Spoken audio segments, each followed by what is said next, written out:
Shri C L Manoj, ഇവിടെ ഇത്തവണ 400 പാർ എന്ന വലിയ അവകാശവാദങ്ങളിലേക്കൊക്കെ BJPക്ക് പോകണമെങ്കിൽ UP അതിപ്രധാനമാണ്. UPയിലെ ഏറ്റവും അധികം ലോക്സഭാ സീറ്റുകൾ പ്രധാനമാണ്.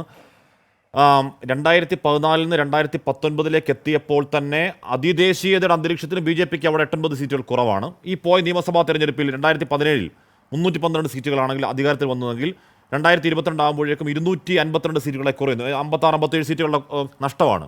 അന്ന് 111 സീറ്റുകളുമായി SP കരുത്ത് കാണിച്ചു. അതിദേശീയത തരംഗമോ മോദി തരംഗമോ ഒന്നും കാണാത്തൊരു തെരഞ്ഞെടുപ്പിൽ രാഹുലിൻ്റെ കാൻഡിഡേച്ചർ എന്താണ് ഇവിടെ അമേഠിയിൽ മത്സരിക്കാതെ പേടി ഭയന്നാണെന്ന് ചോദ്യത്തിനിടയിലും ഇന്ത്യ സഖ്യത്തിന് എന്ത് ഇമ്പാക്റ്റ് ഉണ്ടാകും എന്നാണ് സർ കരുതേണ്ടത്?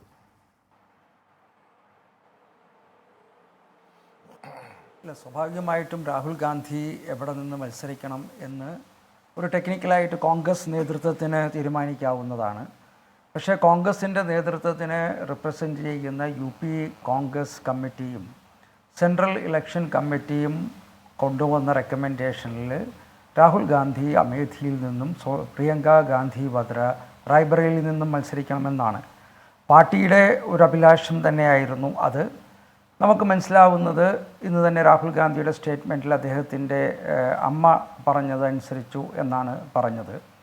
അപ്പോൾ താങ്കൾ പറഞ്ഞ ഒരു പൊളിറ്റിക്കൽ ബാക്ക്ഗ്രൗണ്ട് ഇലക്ഷൻ്റെ ആ ബാക്ക്ഗ്രൗണ്ടിനെ കൂടി കണ്ടുകൊണ്ടായിരിക്കും UPയിലെ കോൺഗ്രസ് നേതാക്കന്മാരും സെൻട്രൽ ഇലക്ഷൻ കമ്മിറ്റിയും കഴിഞ്ഞ തെരഞ്ഞെടുപ്പിൽ രാഹുൽ ഗാന്ധിക്ക് പരാജയപ്പെട്ട അമേഠിയിൽ അവരുടെ കുടുംബം സ്ഥിരമായുള്ള അവരുടെ 2 സീറ്റുകളിൽ ഒന്നായ അവിടെ ഇന്ത്യ അലയൻസിൻ്റെ പ്രധാനപ്പെട്ട നേതാവ് കഴിഞ്ഞ 2 വർഷങ്ങളായിട്ട് ഒരു ഭാരത് ജോഡോ യാത്ര 2 പ്രാവശ്യം നടത്തി ഇന്ത്യയിലെ ജനങ്ങളോട് BJPക്കെതിരായിട്ട് മൊബിലൈസ് ചെയ്യാൻ നടന്ന ഒരു നേതാവ് എന്ന നിലയിൽ അദ്ദേഹത്തിന് നഷ്ടപ്പെട്ടു പോയ അതേ സീറ്റിലോട്ട് മടങ്ങി വന്നുകൊണ്ട് തന്നെ ഒരു മത്സരിക്കുമ്പോൾ കോൺഗ്രസ് പാർട്ടി വളരെ ശക്തമായിട്ടും അദ്ദേഹം വളരെ ചലഞ്ചിങ് ആയിട്ട് അദ്ദേഹത്തിന് നഷ്ടപ്പെട്ട സീറ്റിൽ തന്നെ മത്സരിക്കുന്നു എന്ന് പറയുന്ന ഒരു പൊളിറ്റിക്കൽ സിഗ്നലാണല്ലോ UP കോൺഗ്രസും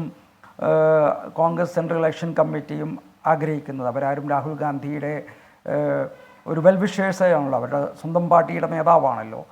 പക്ഷേ ആ ഒരു അവർ കാണിച്ച ഒരു ആവേശം സ്വാഭാവികമായിട്ടും രാഹുൽ ഗാന്ധി ഇന്നത്തെ തീരുമാനത്തിൽ നിന്ന് അവരുടെ കുടുംബം മാറി റായ്ബറേലിയിലേക്ക് പോകുമ്പോൾ കോൺഗ്രസ് പാർട്ടിയുടെ ന്യായീകരണവും ഭാരതീയ ജനതാ പാർട്ടി ഈ തെരഞ്ഞെടുപ്പിനെ ലാക്ക് ചെയ്തുകൊണ്ടുള്ള പ്രചരണങ്ങളൊക്കെ നടക്കുമെങ്കിലും വളരെ സിമ്പിളായിട്ട് വരുന്ന ഒരു മെസ്സേജ് നേരത്തെ തന്നെ അമേഠി തോക്കുമോ എന്ന് കണ്ട് വയനാട്ടിലേക്ക് പോയെങ്കിലും ഈ പ്രാവശ്യം 5 വർഷം കൂടി താങ്കൾ പറഞ്ഞ ചില ഇൻകംബൻസി ഇഷ്യൂസൊക്കെ മോഡി ഗവൺമെൻറ്റിനുണ്ട് എന്ന ഒപ്പോസിഷൻ്റെ ഒരു നരേറ്റീവ് ഉള്ളപ്പോൾ തന്നെ അതേ അമേഠിയിലേക്ക് അദ്ദേഹത്തിന് മടങ്ങി വന്ന് സ്മൃതി ഇറാനിയെ ചലഞ്ച് ചെയ്യാൻ ഉള്ള ഒരു മനസ്സില്ല എന്നുള്ളൊരു പൊളിറ്റിക്കൽ മെസ്സേജ് വരുന്നു എന്നുള്ളത് വളരെ വ്യക്തമാണ്.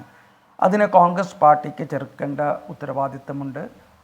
അതിനെ കൂടുതൽ രാഷ്ട്രീയപരമായിട്ട് ഉപയോഗിക്കാനുള്ള മാർഗങ്ങൾ സ്വാഭാവികമായിട്ടും BJPയും കോൺഗ്രസിനെ എതിർക്കുന്ന മറ്റ് രാഷ്ട്രീയ പാർട്ടികളും നടക്കും.